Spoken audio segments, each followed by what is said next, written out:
Just a quick note before we get the show started. About midway through, Larry's internet connection basically became unusable, so we had to switch over to using a phone. I apologize for the sound quality. We did the best we could with what we had. And so we kind of cut the show short, but still, we got through most of it. Again, apologize for the sound quality. Enjoy. Hey, Larry. Hey, Andy. How are you? Was that a fast enough comeback? That was on it, man. There was no lag there at all. So let's do it. All right. Somebody wrote in something, and I just kind of want to go off on a little bit of a tangent just for a minute and talk about conspiracy theories for a second before we start running things down. And the closest thing that I have seen to a conspiracy theory come true is I heard about this Cambridge Analytical thing where, like, and not to go into the politics side of it, but this company was getting data from Facebook and they were then targeting ads to people to very, very highly targeted ads. I heard about it between 12 and 18 months ago. And it seemed very like this piece leads to this piece, this leads to this. And it just kept going on down this whole chain of events. But eventually something comes out that kind of breaks the thing open. And people frequently talk about some gigantic conspiracy theory, some bullshit pale white horse thing. And it just freaks me out that if you're going to send us a message about something and you put in conspiracy theory, you better back it up with something, or there's just nothing we can do with it. We can't go reference it. We can't go look it up. We can't talk about it. And here you are telling us conspiracy theory to get all the people locked up for all of the charges. And it makes no sense to me.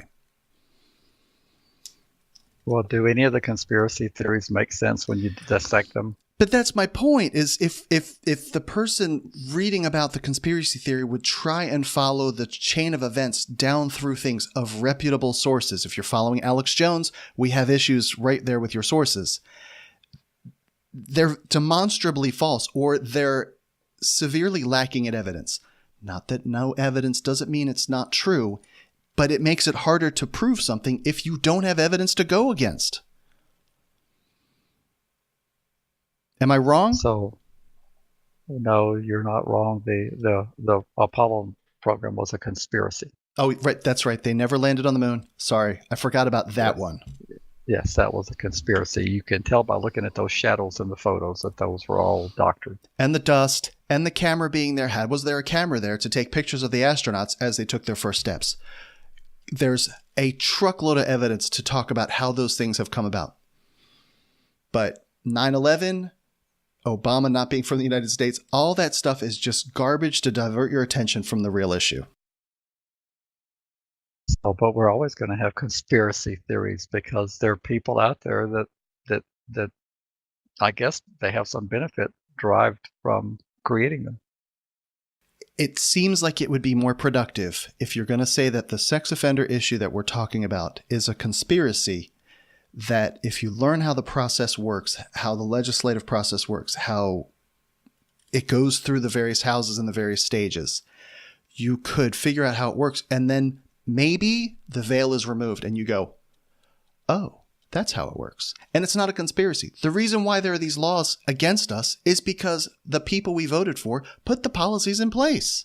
That's how it happened. Yeah, that's how we just got a huge budget deal that no one read. 2,000 pages. At the federal level. No one read. Of course, now on the Affordable Care Act, people were criticized for not reading that. Remember, although it took many months to get that through, not just a few days that this went through. But that's how we got this budget through. It was a giant conspiracy, but it wasn't a conspiracy at all. It was the need to fund the remaining unappropriated. I think there's 13 general appropriation bills, if I'm not mistaken. It was to fill out the remaining of the departments that had not been funded.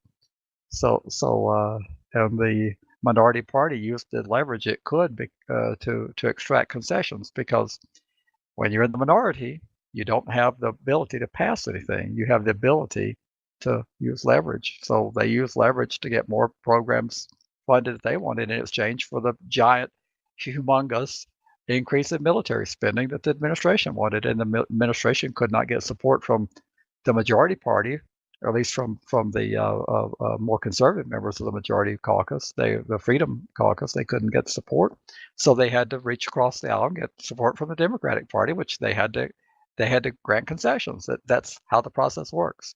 Well, on the registries, the registers were passed because they were asked for by law enforcement, and we weren't there to express any opposition or explain what would be wrong with registries. So there was no real debate on most of these registry laws. They just went right through with a rubber stamp. Because they ran unopposed. And if somebody from our side, you, Brenda, whomever, possibly could have slowed it down, made it less bad, not likely stop it, but make it less bad. And you might have to throw somebody else under the bus. If you can save 10 to throw one under the bus, maybe that's the right deal, right? Maybe? Well, it's I call that pragmatism. If I can get a better advantage and give up something, I have to analyze how valuable what we're giving up is and the totality, and weigh that against what you're gaining. And as we move to try to reform the registry, there will be compromises that will have to be made, and the registry won't end overnight. So there will be a process of peeling the onion, and it'll frustrate people because we'll be accused of selling out and not ending it for everybody, and that's just not politically doable. Right. And finding an issue that impacts the most people, such as a homeless issue, residency restrictions make people homeless often.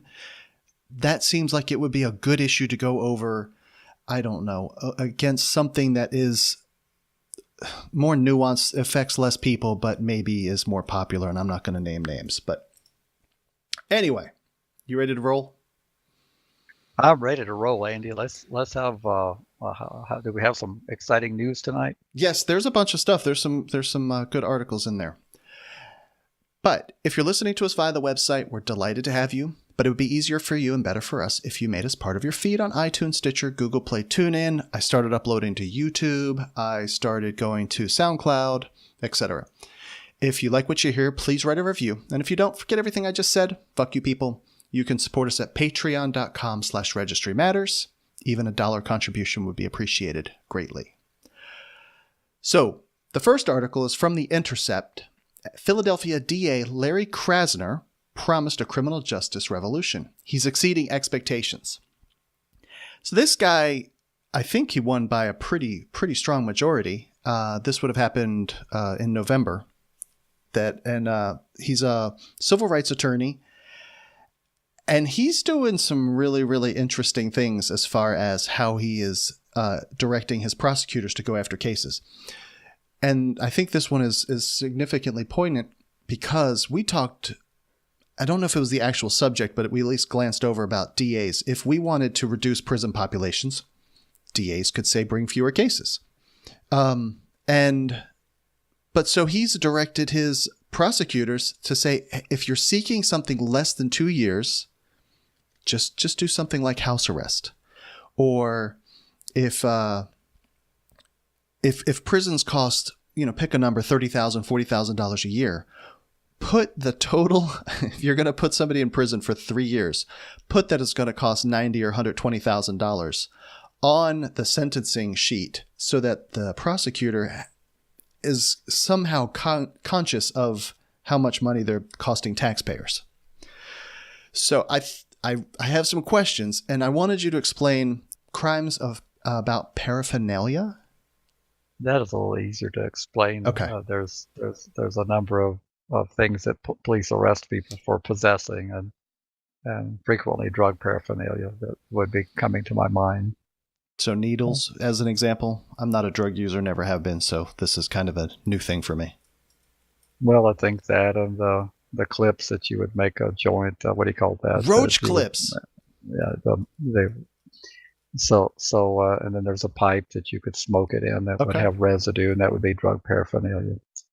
So that it's bizarre because all those items are illegal, but apparently if you possess them, you're automatically using them to commit a crime. I didn't quite understand that in my experience, but that's what happens. A lot of people a lot of people get arrested for possession of drug paraphernalia.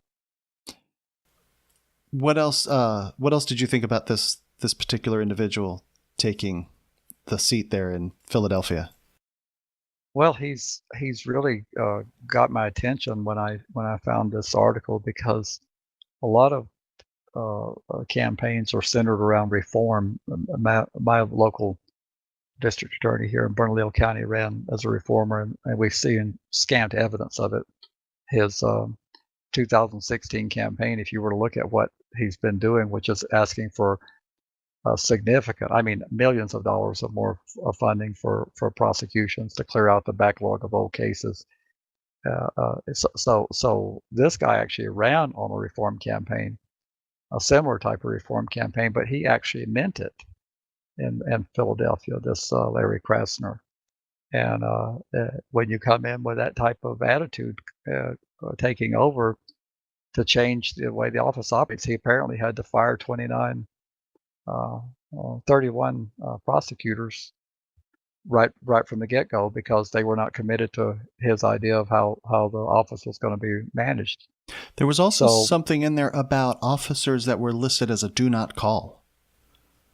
Yeah, I think those were that they had demonstrated through their previous testimony that they were not reliable and were tainted police officers, and so there was a court order issued, and Krasner was actually obeying it, unlike Sheriff Arpaio that chose to thumb his nose at the court. But yeah, this is really good stuff, to see that a person really wants to analyze the financial. But see, folks, he ran for office. You got to ask yourself, if you were in Middle Georgia or North Georgia, outside of Atlanta Metro, could you have won this on this platform? Yeah, if you were running this type of office for this district attorney's office, prosecutor, or state's attorney position in Tallahassee, Florida, could you win, promising that you were going to prosecute fewer people and look for alternatives? Because apparently the citizens of Philadelphia believe in reform, but I'm not sure this platform would make for a successful candidacy in many other parts of the country. No, because our other politicians say lock them up, lock them up, lock them up. Well, and that's what the people want to hear. But apparently the citizens of Philadelphia didn't want to hear that. So there's a paragraph in the article. It says, under the heading, divert more, Krasner then instructed prosecutors to avoid convictions, if possible, and guide cases for diversion programs instead of jail or prison. That is unto itself an amazing statement. Well, it's not that amazing. That was a directive from former Attorney General Holder under the Obama administration, was to try to do the similar thing. But what you saw as a result of that policy was, you saw the law and order candidacy in 2016 was that there's been a tidal wave of crime turned loose on America, and I'm going to be the one that cleans it up. And who did the citizens vote for? 60 million. 60 million voted for the law and order candidate. Yes. So every time we take this to the people don't say what we want to hear in terms of the reform. They want them locked up. The citizens in 2016 nationally told us that they wanted the lock them up candidate, and that's who that got elected. Yep. And the city centers, the metropolis kind of places, they voted blue, where the rest of the country more or less went red. That would be the case. And this Philadelphia is a major urban center, so you would have more likely to have a more progressive lean on the voters there than you would have if you were in western Nebraska or western Michigan, if you were in Kent or Ottawa County.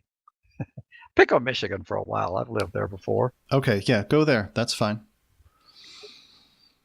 But I'm glad you brought the article to our attention, because I think it's at a minimum, it's a model for us to look at when someone makes a claim about something. This would be a benchmark for us to see how somebody else would act with similar claims. Oh, yes, I hope he succeeds, but he's really he's up against a powerful force structure. The law enforcement apparatus, which when I say the apparatus, I'm talking about the police, the sheriffs, the state police, the he's not going to be able to fire every prosecutor. He's not going to be able to fire the judicial officials, the probation officers.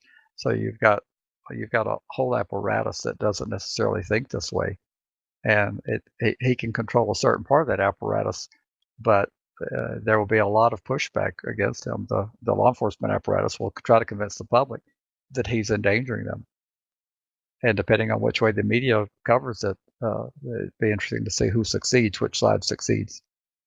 And then if probation and parole violate people, do they go before the DA for that whole process?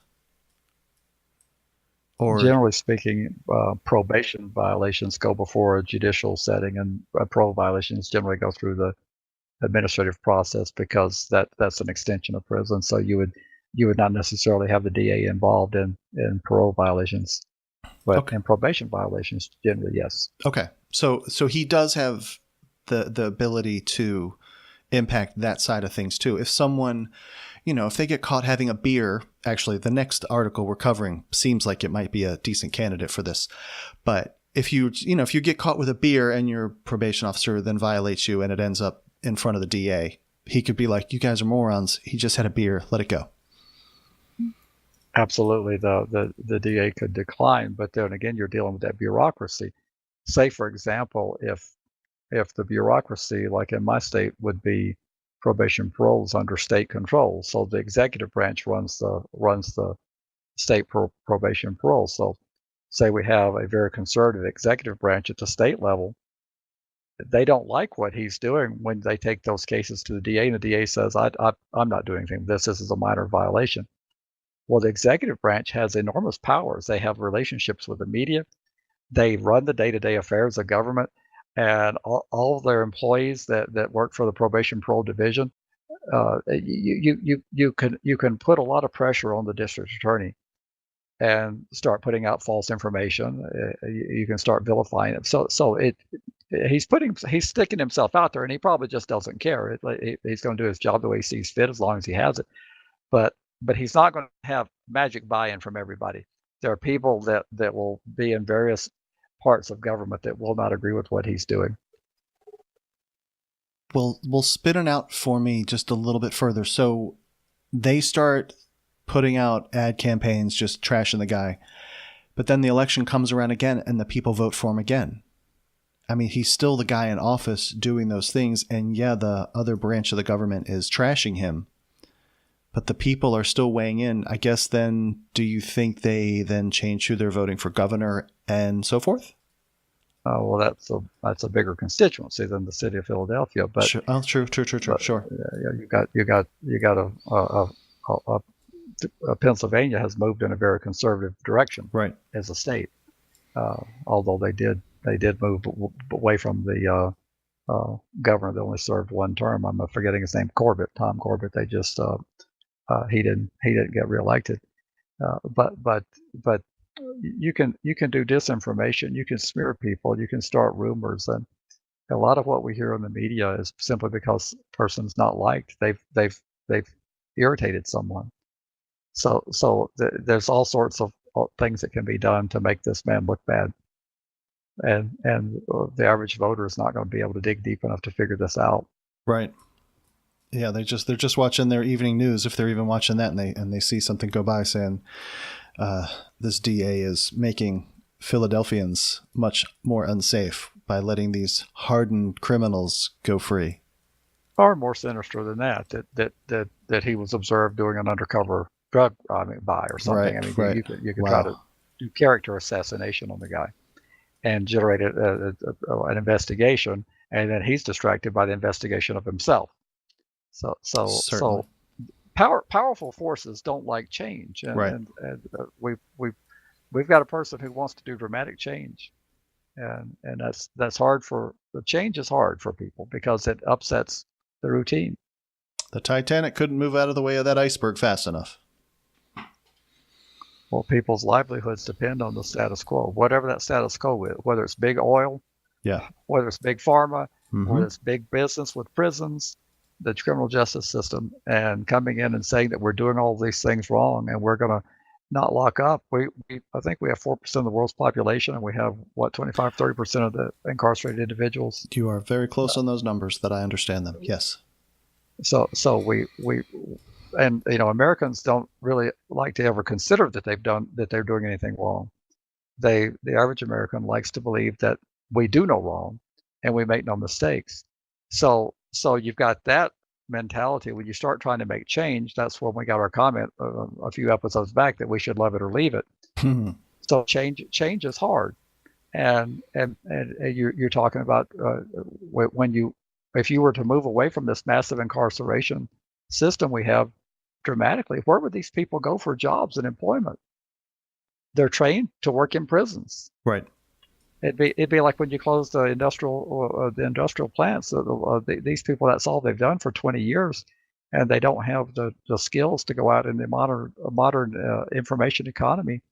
And it's a painful process, because this is what they thought their entire life was going to be. I was going to work here in this factory, and I was going to get my defined benefit from the company, and all that's upset when they offshore the production. So change is hard.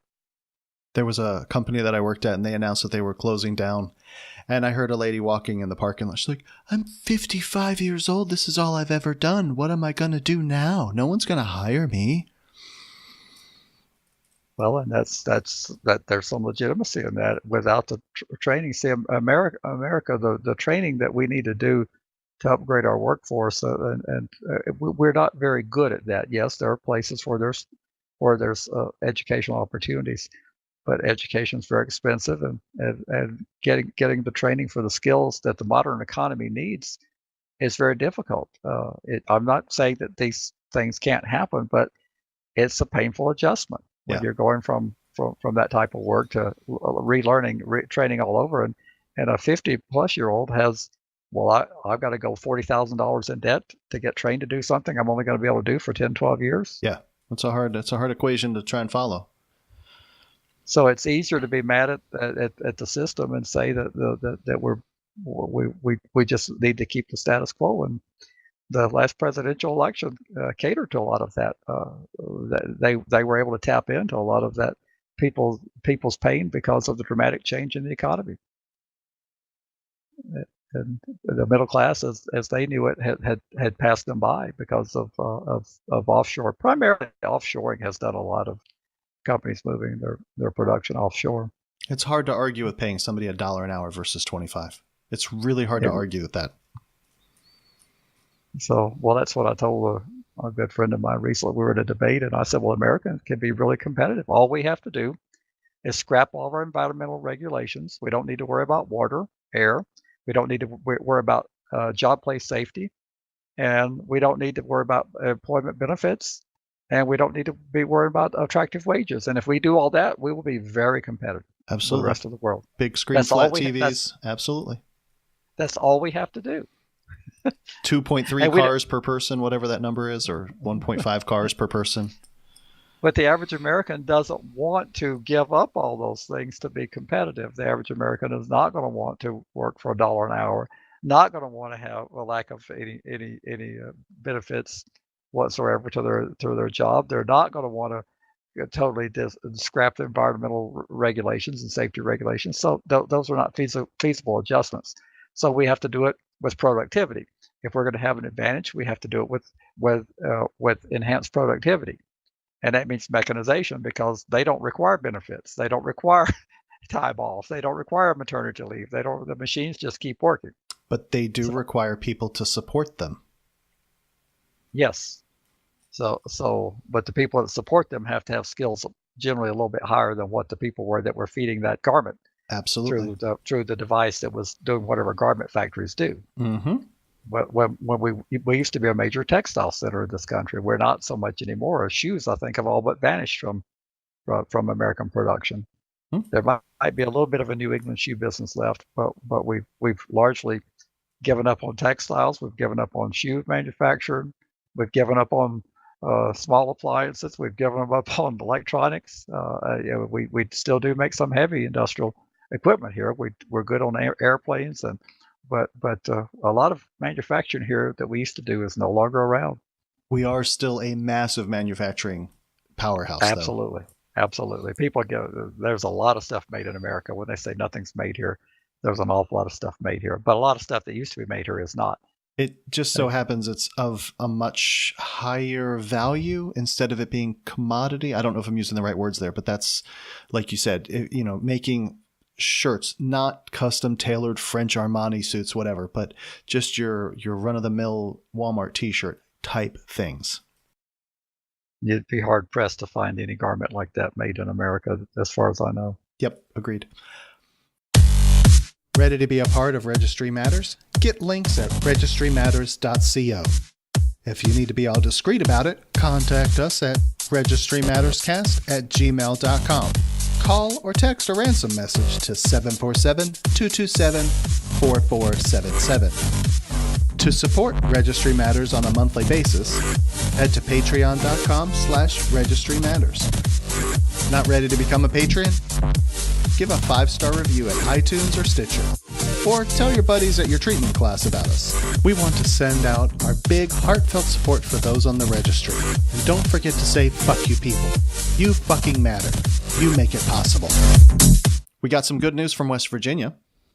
We sure did. Supreme Court says restricting internet access while on parole violates First Amendment. You've shared similar ideas with me about this in the past, that the establishment, can't make complete bans on your internet usage.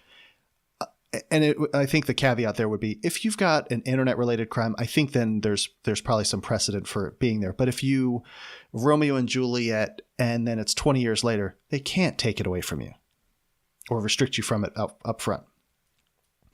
So the guy that took it all the way up to the West Virginia Supreme Court, he did 27 years in prison starting in 87. And then he gets out and he's living with a girlfriend, and she has a computer and a cell phone. And we don't necessarily know, but they probably had internet access. But he supposedly never touched them. Parole officer comes in and checks and goes, come on, let's go. And he does 3 years in prison or in jail or prison. He gets violated for that situation. That in itself seems ridiculous to me. Well, it is ridiculous, and we have discussed this. The U.S. Supreme Court in the Packingham decision affirmed what several circuit courts had said around the country, which those cases were not binding beyond the boundaries of those circuits, but where you have a total blanket ban that a person just cannot be on the internet, that is very problematic, because modern life requires you to have access. It's almost impossible to apply for a job anymore without having internet access. I mean, when's the last time you've been able to go in and pick up a paper application? There's a Burger King nearby. It says go to like bkjobs.com to apply. So what the court said in this case was that West Virginia's probation parole authorities were doing a restriction greater than what the U.S. Supreme Court struck down in Packingham, because the Packingham was a social media ban, and this is a total ban. So the court in West Virginia, I'll have to give them credit, that's their highest court. They were able to say, well, gee, we're not very bright around here, but we can see that if the U.S. Supreme Court says that a lesser ban is a problem, it only stands to reason that a greater ban is a bigger problem. So they said you can't have a blanket ban. Now, I didn't read the case thoroughly. I just glanced, so I don't know all the nuances of what because they use a lot of dicta, which gives you some guidance on what would be permissible. So I don't know what contours they established where the internet restrictions would be permissible, but I suspect it's probably around the offense, the offense itself. They would be able to contour more significant restrictions, but I don't think, in regards to the offense, they would be able to contour a total ban, because you need it. They could contour some significant, strict monitoring, but to say you just can't be on the internet, it's not feasible for the modern world. For the average person, I don't know how you would survive. Yeah. Well, You, specifically you in this one, he wasn't even necessarily using it. They didn't do any forensics, so we can't say whether he did or didn't. well, However, they said he had access. right, but he didn't. So he was near the internet, and they locked him up. Yes, it was a tragedy for the amount of time he served, and but he he was the sacrificial lamb for the greater cause. Fair. Now the authorities in West Virginia, not Virginia, the authorities in West Virginia know that they have to peel this back, that they can't go that far. Now they, depending on their leadership, they will probably want to peel back no more than they have to, and there may have to be a subsequent challenge for the Supreme Court of West Virginia to say, "Damn it, we really meant this. You people can't do this." But I wouldn't be surprised if they do as little as possible to comply. That's just typically the way it goes. Because if you're on the internet, we have another article that's going to cover this subject. If you're on the internet and you're a sex offender, then you're going to go track down all of the kids like a dragnet on a boat, and you're just going to get all of the kids. Yeah, the only problem is it never happens. That's the only problem with that. Well, but to move this over to the policy side, like a process strategy side, they could have. So they lock the guy up. He appeals it, and it goes to their circuit court. I think, yeah, that says circuit court in the article. And they said, "You guys are morons." He gets out. The state appealed it. This is where they fucked up. They should have just left that alone and let it sit. But they appealed it, and then they lost at the Supreme Court. Well, that happens. See, you're dealing with a mindset with governments. They have virtually unlimited budgets, right? And these things are usually handled by the state attorney general. So there's a wiring that they can't overcome, and that's to fight. It was the kind of thing with gay marriage. I think we talked about that with same-sex marriage a few episodes back. The conservatives could not let go of the Defense of Marriage Act, so right. they insisted on getting a Supreme Court decision, and they got it. They did. It wasn't what they wanted, but a really intelligent analysis of this would have been, they would have sat down and said, "Hey, let's see, we got a guy that's got a 30-plus-year-old offense, and it was against an adult, and he doesn't even know how to use the internet. We don't have any real proof. We probably don't have a really good case to appeal. So although we hate to lose, we probably will let this one go, tell the SOB that he's won, and then there's no precedential value to this decision. But they can't help themselves. They really can't. And it's the bulldoze ahead. We're going to win, and they lose so few, they win so many, that the reason why they think that way is because it works. Right, they normally win. so it's shocking to them, being that I'm in the criminal defense. When we get a guilty verdict on someone who has the audacity to go to trial, that they think they even have a chance, it's a celebratory moment. I mean, we put out on the listserv that such and such an attorney got a not guilty in a particular district of the state, what the charges were.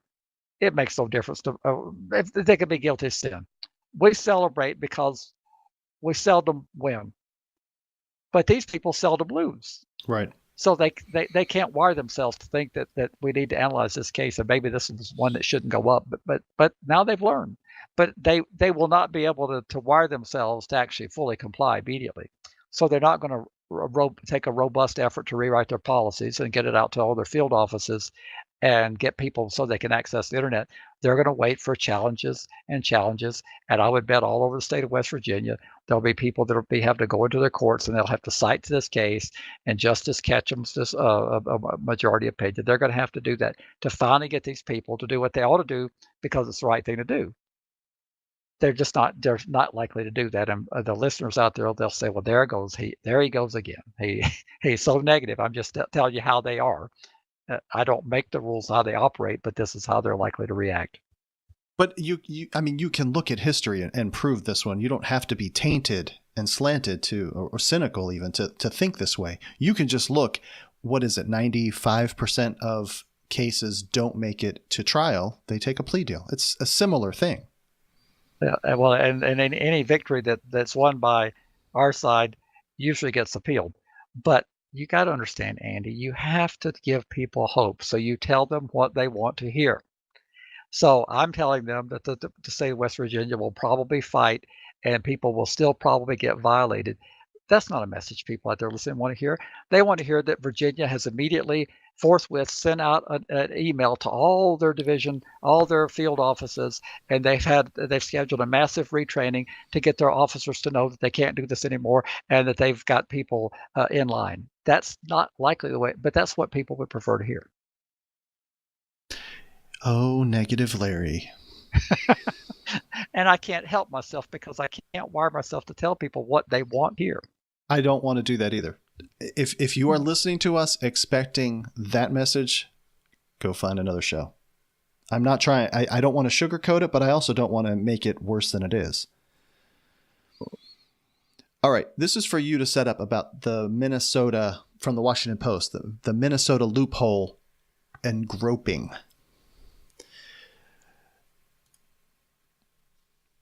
So, well, I found the article, and the Minnesota Assembly is going to change the statute, but apparently to touch an adult through the over the clothing is not prosecutable under current law. So they're going to pass the law that if you touch someone's buttocks, it would be prosecutable. I haven't read the proposed language of the statute, but of what they're proposing, but it's going to be difficult to stop something like that.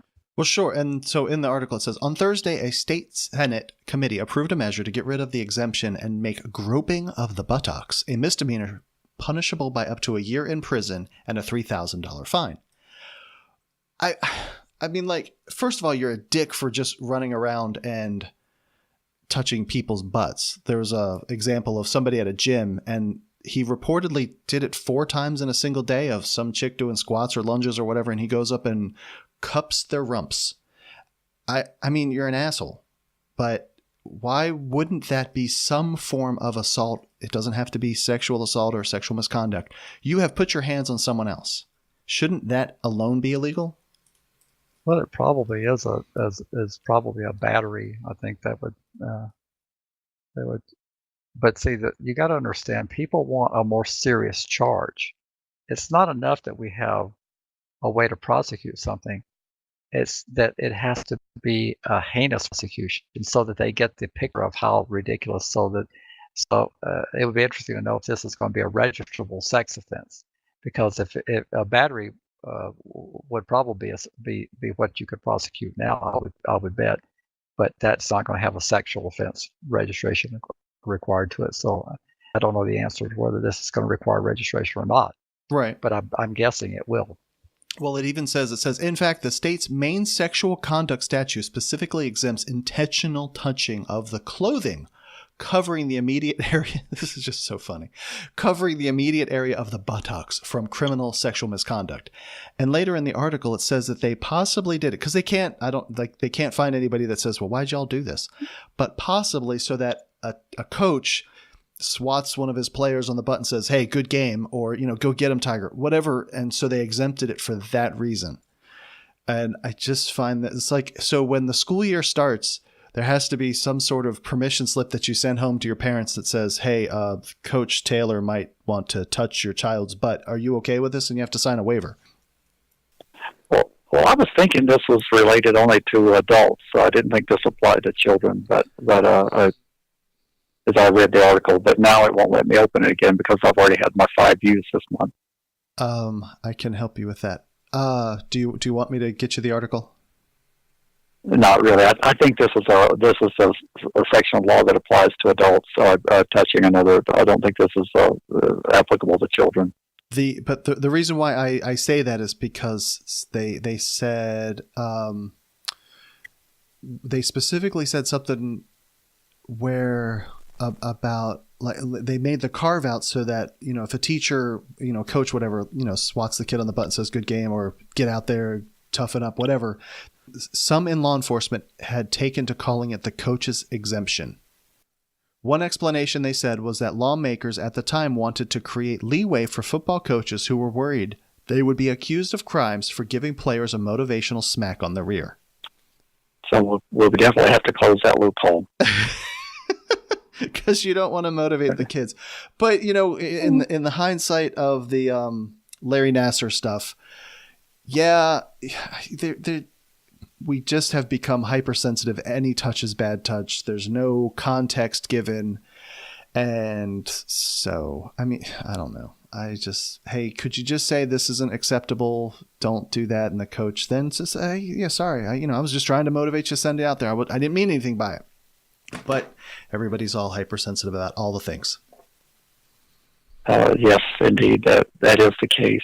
We're going to see. I hope I'm wrong, but I think we're going to see a whole lot more people caught up in this system of hypersensitivity and retroactive application. Not retroactive so much as decades old allegations that are going to surface that are impossible to defend once. I mean, I don't know where this is going to end, but I don't see it end anytime real soon. Sure. Moving on to the Marshall Project, caring for my sick husband from prison. This lady was sentenced for some financial fraud kind of stuff, and she got 12 years. And she's up in her 60s. When she was in her 60s, and she has been down for, I think, 7 years, the way the article said. And her husband has some disease called Emery-Dreifuss muscular dystrophy. And he's at home alone. They don't really have a lot of friends or family that can step in and take care of him. Not that it's necessarily their obligation to. And so she just gets to sit there in prison and watch her husband decline, and he's falling. He's not really able to feed himself very well. And she has requested to get some sort of hardship release, an empathy release from prison to go home and take care of her husband. And they've denied her twice, saying that would be, what's the word? It would minimize the severity of Miss Ferris's offense. Yeah, that's unfortunate. We got a situation where both of them are up in years, they're 70s, right? Yeah, 73 and 4. 70. So neither of them pose any threat to society, any significant threat. So we're going to continue to house her in prison so that he will need health care, which will convalescent type care. That'll end up being paid for by the taxpayers because they won't let her out to help provide that care as long as she's able to. And this is an economic crime. And although economic crimes should be punished, is 12 years a bit on the stiff side for an economic crime? And then, you could look at this as that there's being double dipping, that since he is going to receive some level of care at the government expense, meanwhile she's in prison at the government expense, you could sort of, I'm sure you could craft some sort of way to put her out on parole or probation. I guess the feds don't do probation, right? Or they don't do parole. They don't do parole. They could let her out and tailor her probation guidelines to where that's kind of part of her sentencing, so to speak, where she would be obligated to take care of him. Well, they apparently have a compassionate release program, but I've never, in my experience, can I recall a person being granted it under any administration we've had in power, at least in the last 10, 15 years I've been actively involved in and working in law. So apparently there is a process for which it can happen, but there's woefully, I don't know of anybody that's been granted it. Actually, there's a link here to read more about compassionate release. But there again, I believe that's an executive function, and if the executive branch doesn't want to grant that, it's a discretionary call. Yeah. You're not entitled to it. Well, the link doesn't take me anywhere. So you might want to click and see if it takes you anywhere. It definitely does. The title of the article is "Old, Sick, and Dying in Shackles." That's the name. No, of the but the one it says to find out more about compassionate release at the bottom of the article. Yes. And the subtitle of the article is "Compassionate Release has bipartisan support as a way to reduce the federal prison population and save taxpayer money. New data shows that it's rarely used." That's the subtitle. of the article. Well, I think where you're wanting to go with this is about the vindictive nature of how our criminal justice system is designed. So, well, I'm reading in the article almost 400 applications the Bureau received between 2013 and 17 are still awaiting a decision.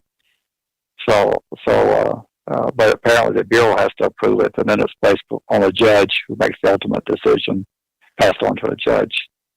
So it's something that was created that was in theory possible, but apparently no one gets it. No one's granted this early release for compassionate reasons.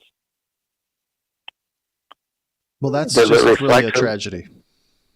Does it reflect who we are as a citizenry? Well, my answer to that is, since those are the people that we vote for to put these policies in place, then yes, it reflects who we are as a society. So it might not be what we want as a society, but that's what we have as a society.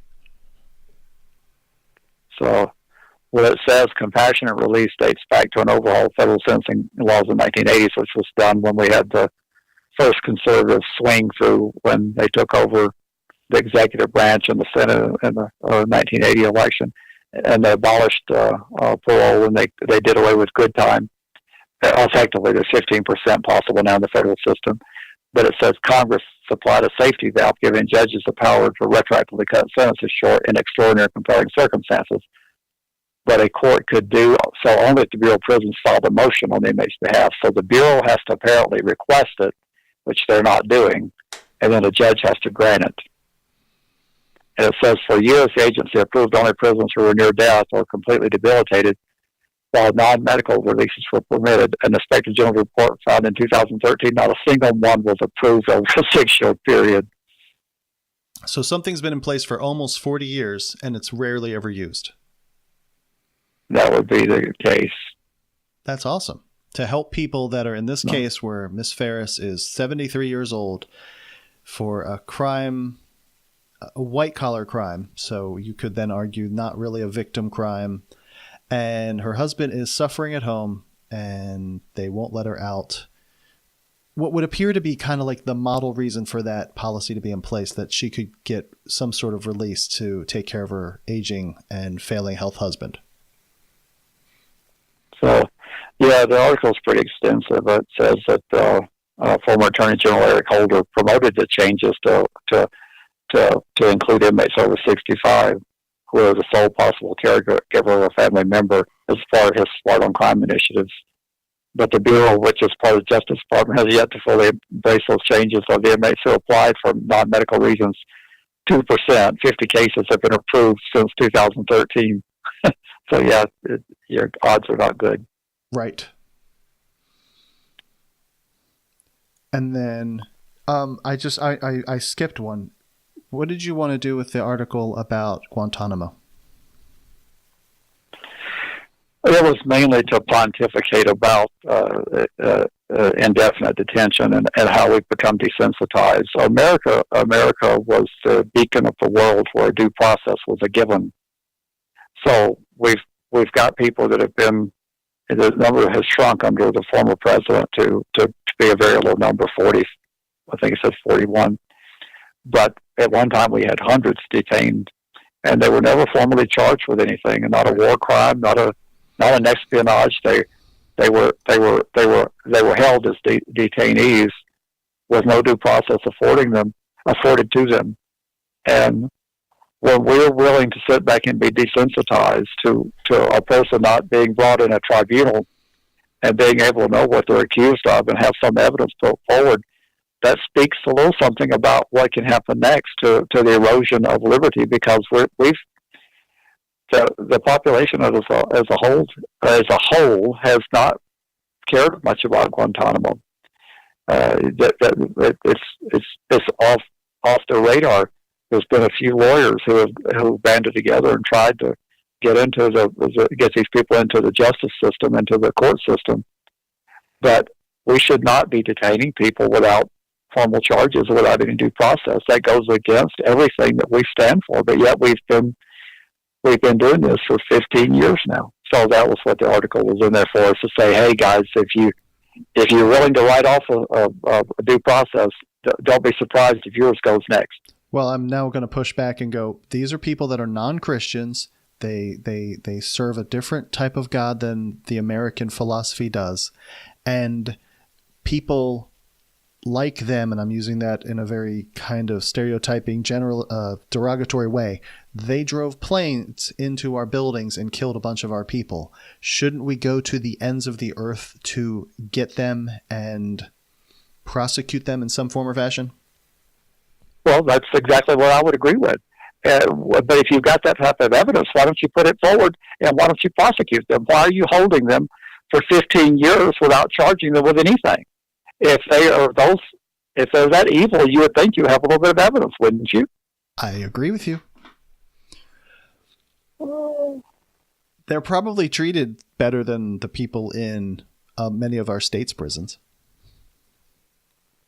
Well, that's certainly the image that the government has conveyed. Now, I've heard a different. We have an attorney from my state who took a team down there, and I mean, they weren't being tortured as far as you could see from their physical appearance, but it's not a pretty place to be that they're in. So is it better than what an American would be treated if they were captured by the enemy in a combat situation? Probably so, but that's not the standard we should judge ourselves by. Agreed. Yeah, someone told me recently that we should, if you're caught stealing, you should have your hand chopped off. We should move to a justice system like that. Yeah, I was going to say, in many instances, Westerners have been beheaded. Yes. By some militants, but that doesn't mean that that's who we are. Not even enemy combatants, just journalists. Highly publicized videos of heads being chopped off. So an eye for an eye, a tooth for a tooth. If that's what they do, shouldn't we do it? I don't think so. I don't think so. That's not our country. We don't forget due process, and we don't do things just because others do it. If someone visits us from another country, going through the right processes to get a visa if necessary and all that, and they do some sort of crime in the United States, are they afforded due process? Yes, they have the right to be convicted by a jury and have evidence brought forward against them to confront their accusers, and they have the right to an appeal as if they were an American citizen. Absolutely. Do they? So, but by what you just said, do they have all of the same privileges that a citizen has in going through our court system? As far as I know, they do. There's no lesser standard because they're a foreign national. I was listening to something talking about the Vietnam War and how the Viet Cong treated our prisoners, and we weren't going to sink to that level and do the things that they were doing, that we were still going to follow the Geneva Convention, and they were talking about specific articles of it, and I don't remember what those were, but we weren't going to do any sort of torture, and that's what this program was about, was specifically about torture. To compare it to what the United States has been doing, and this relates to the person that's been nominated for, is it the CIA or the NSA? I think it would be the CIA, and the black sites and taking terror suspects and waterboarding and other torture methods. Do you equate this to that? Holding people in indefinite detention would definitely be a form of torture, even if they were treated relatively well.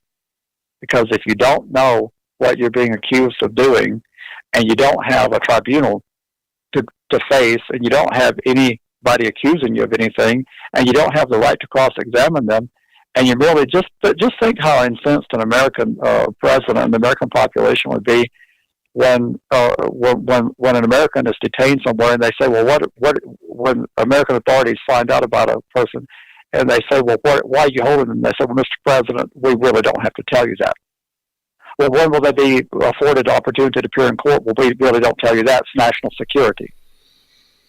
We would be righteously indignant if we were told that we're not going to charge them with anything, we're not going to bring them before a tribunal, we're not going to give them the opportunity to have counsel, we're not going to give them the opportunity to cross-examine their accusers. We would be infuriated, as we should be. but we're not infuriated that this has been done for 15 years on people who have been scooped up off of a foreign soil and brought across the globe, and they've been locked up in a detention facility for all these years. That should make every American pause for thought. We got pretty pissed off about the Wamberger guy. I think is that the name, from the one that like took a propaganda photo off of a hotel room in North Korea about a year ago. Not even. Yeah, something like that. I don't remember. I remember people being a little pissed off about that, and that's just one person, and without any evidence, they can just go back and see kind of how he was treated, and he was like oxygen deprived for an extended period of time. So, we don't know for sure what happened. We can conclude that if he was healthy and then he was returned to us near death, that something bad happened. And then he died a week or two later. Yeah, died shortly after he was released. Moving along to an article from CNN, Craigslist shuts down its personal section. On Friday, they shut down their section on the site that allows people seeking encounters with strangers. The move comes 2 days after the Senate approved a bipartisan legislation called Stop Enabling Sex Traffickers Act. Craigslist is making this change so that they are not held liable for the content that their users upload. I think you being a big newspaper guy, is a newspaper responsible for publishing a personal ad that might be content that goes against kind of like their editorial policy? Well, my experience is that newspapers take some due diligence, and I, like if you were advertising, I did property management for years, and if you tried to run an ad that was coy enough that it was clear to them that you were trying to exclude certain people, they would not run the ad.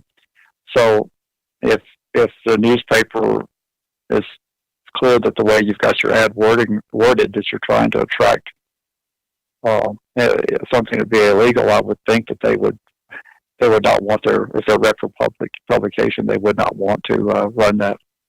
But they're not held liable for the content of it necessarily. It's not their responsibility to police the content. They can police the content, but they're not obligated to. They're not held liable for the content that gets published. Well, I don't know if I'm an expert enough to say that they could be held liable. I mean, we do amazingly hold people, businesses, and we extract responsibility and accountability where I'm not sure that that's wise, but but this bill passed, and it certainly has scared it has scared them to where Craigslist said not for us. Well, Craigslist is a free website that, it's like the internet. It's almost like eBay. People selling, buying, seeking. If you want, I've listed a couple of apartments for rent for a friend, and within hours, I have people contacting me, and I've done it on Craigslist, and it's free, and they have things organized. You can find stuff for your little local hometown, and then furniture, cars, whatever, and then there are personals. So people seeking other people does not mean sex trafficker. No, not necessarily. It doesn't. But on the other hand, I'm told that people do use it for that purpose. Okay. The police run sting operations out of there for one thing, but that's not what this was geared toward. I think Craigslist is more concerned about people might be underage that are using the service, or the adults that are hooking up with them, and they're just overly cautious now because of this legislation that's worked its way through the House and I think the Senate now. Yes, amending the Communications Decency Act.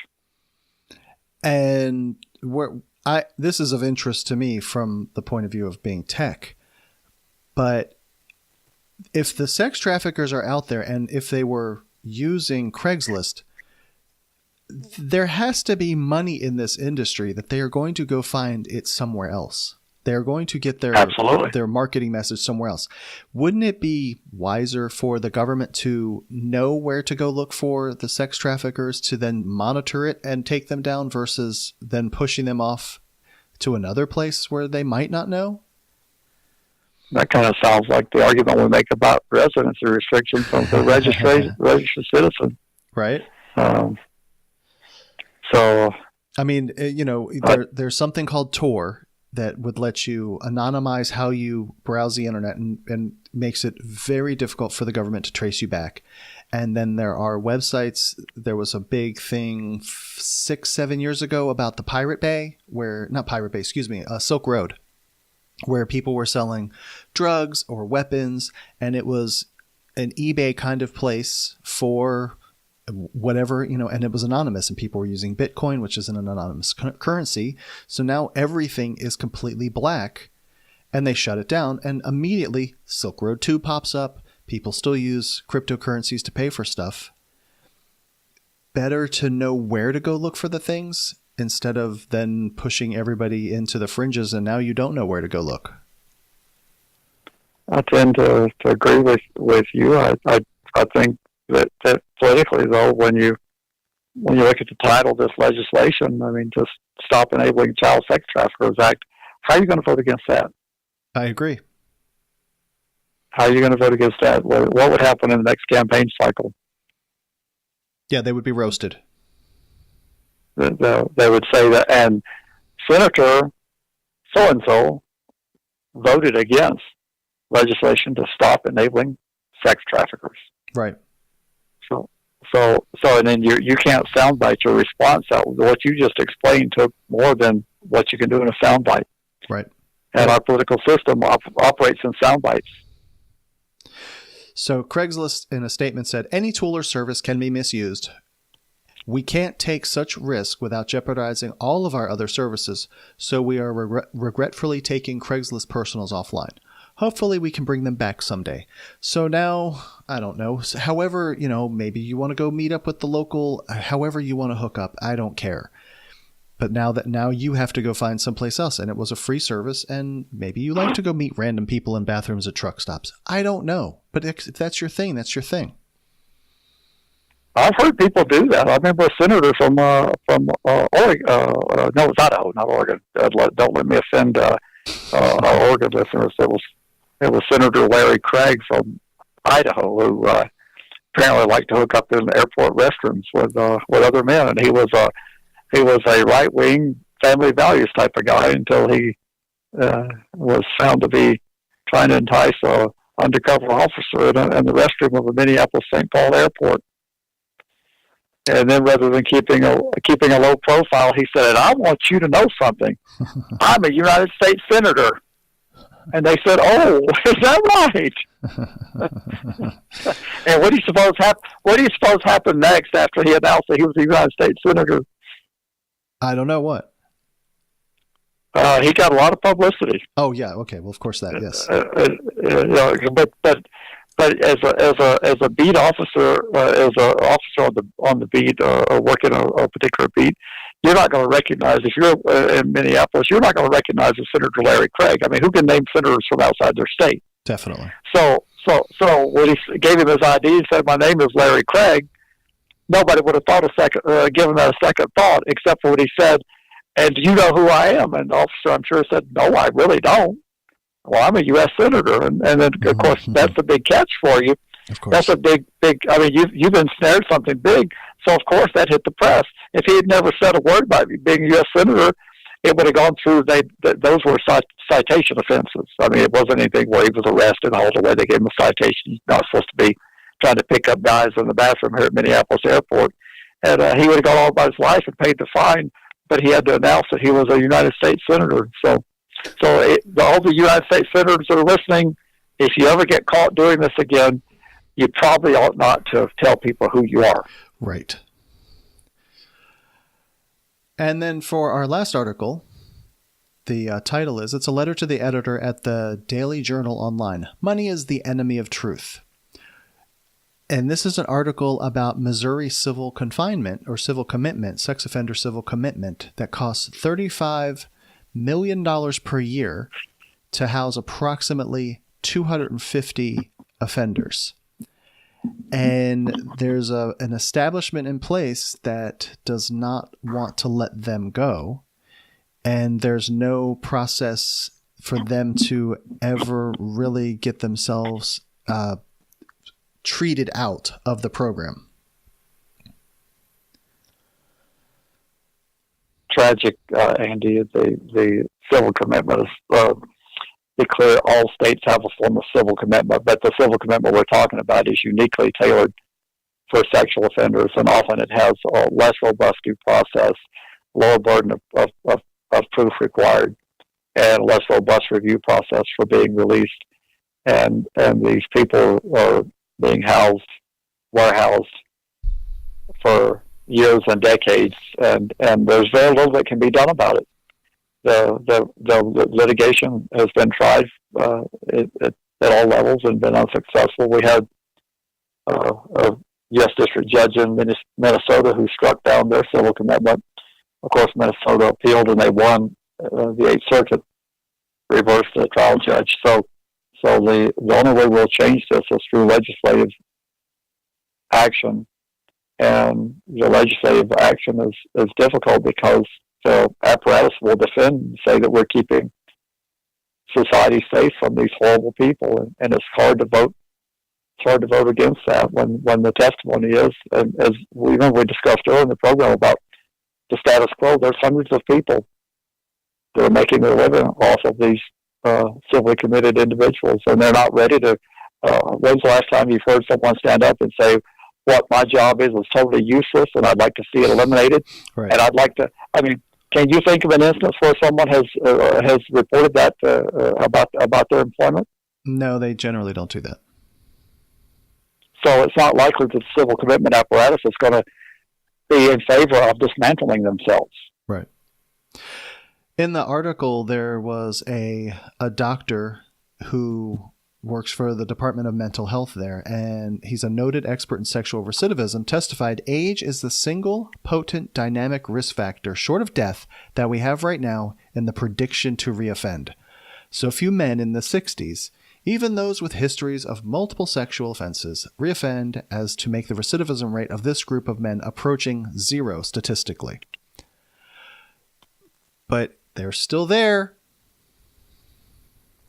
It's a tragedy, and there again, at the risk of irritating some of our listeners, we've become desensitized as a population to this lack of due process.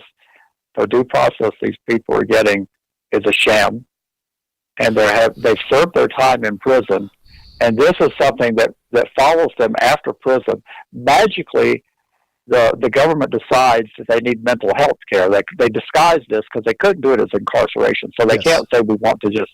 The real goal is just to keep them confined. Right. But they pretend that they're going to provide them something that resembles a little bit of treatment, which they didn't bother to do for the years that they were incarcerated, and then they lock them up with very little opportunity to get out, because if you've been locked up in prison, you have no money. So you're in a system where you need an expert or two to help you, and it's a very complicated process to try to get out. You need a lawyer, and we don't like to give away free lawyers for civil. This is a civil process; it's not a criminal process, so you're not necessarily entitled to a lawyer under the Supreme Court determination of what entitles you to counsel, because this is a civil proceeding. So you've got a horrible tragedy happening, and the average citizen either doesn't know or could care less if they do know, because it doesn't affect me, but it may affect you at some point in time. If we can confine people with very little due process, what's to stop them from confining you? Well, I was listening to a program this morning talking about the gun debate, where the guy that did the Florida shooting a month ago, that he was a fairly known person with some, we'll just say he's troubled. We can't make the medical claim that he is deficient, whatever, but he was a fairly well-known individual to law enforcement, but they can't really do anything because they don't have any way to go, quote unquote, take his guns without violating his civil rights. But here these guys are having their civil rights completely squashed without any due process. So we can't take the guy's gun that killed 17 people, but we can take away these people from potentially harming people. It seems like it's the same coin, just, a different situation where one is acceptable, one is not. Well, I don't want to suggest that there's no due process. There is on paper a due process. That's what saved the Minnesota program. There is on paper a due process.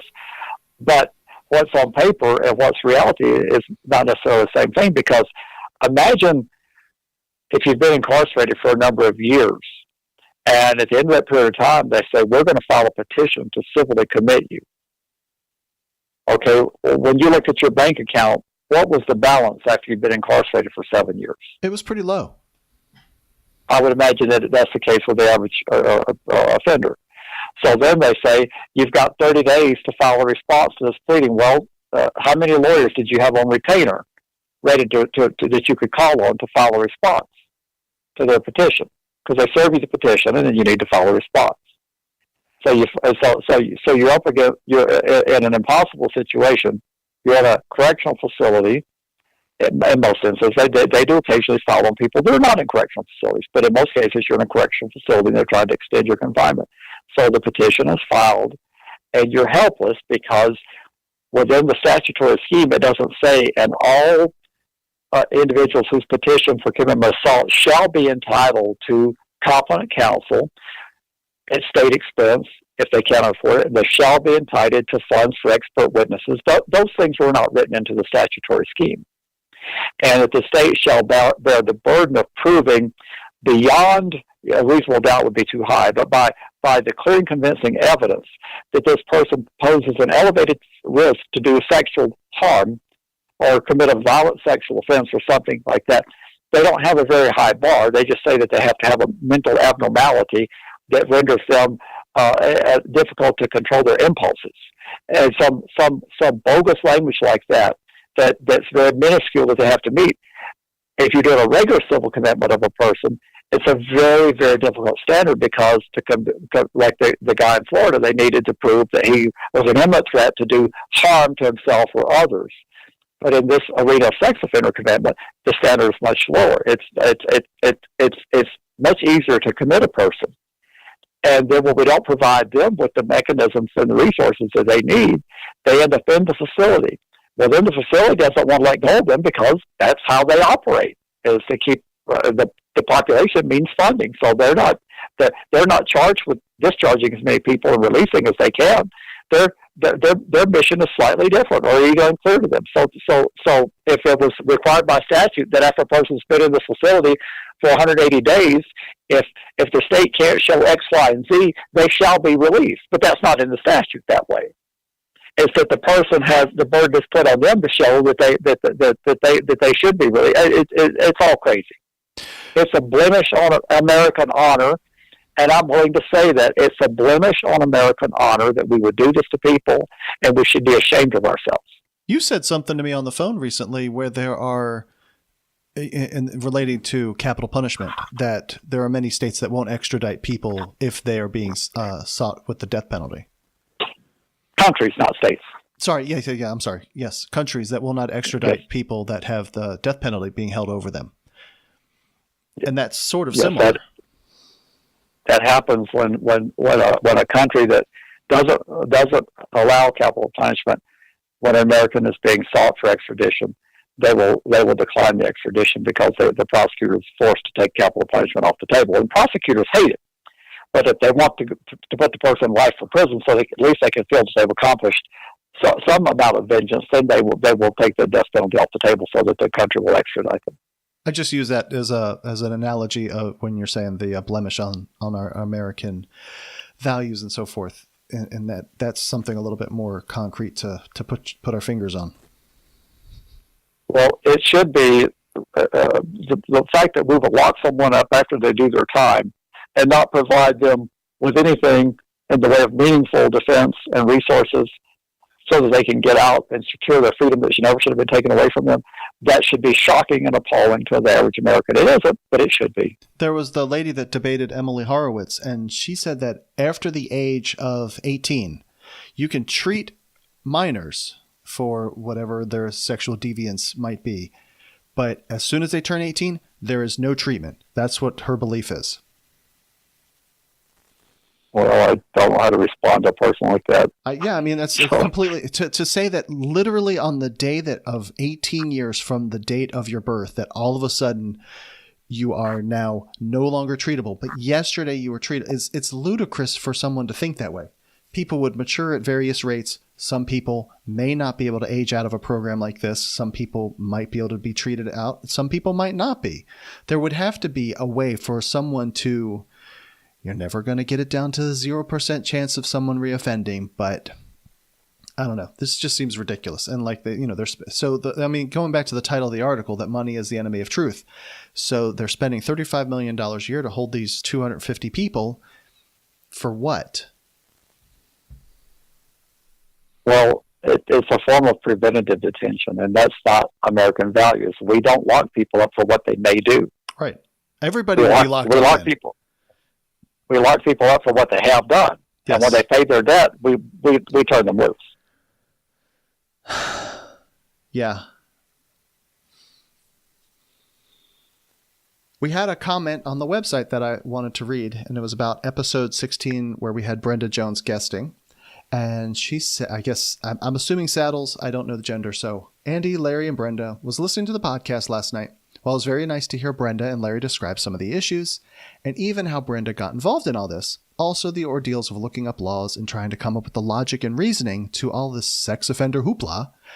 I just want to say we need a lot more people involved in this issue as it is becoming a movement, not just a sex offender issue, but a civil rights matter.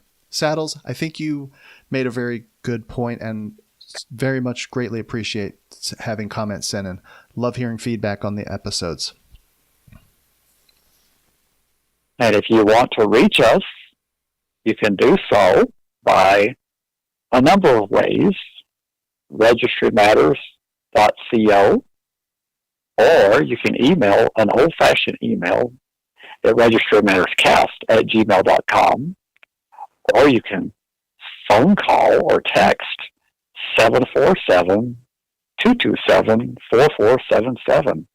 And we love those phone calls because we can play them on the podcast. Yes, we can. And Larry, because of the technical challenge, I think we should cut it, and we can go over topics in the future. Sure thing, Andy. And but the outgoing Secretary of State, Rex Tillerson, had this to say in his closing remarks, and it just, I don't know. I thought it was a great thing to be said. And he says, "This can be a very mean-spirited town, drawing knowing laughs and a round of applause, but you don't have to choose to participate in that. Each of us gets to choose the person we want to be and the way we want to be treated and the way we will treat others." And that's Rex Tillerson, the outgoing Secretary of State. I thought he did a good job with that one.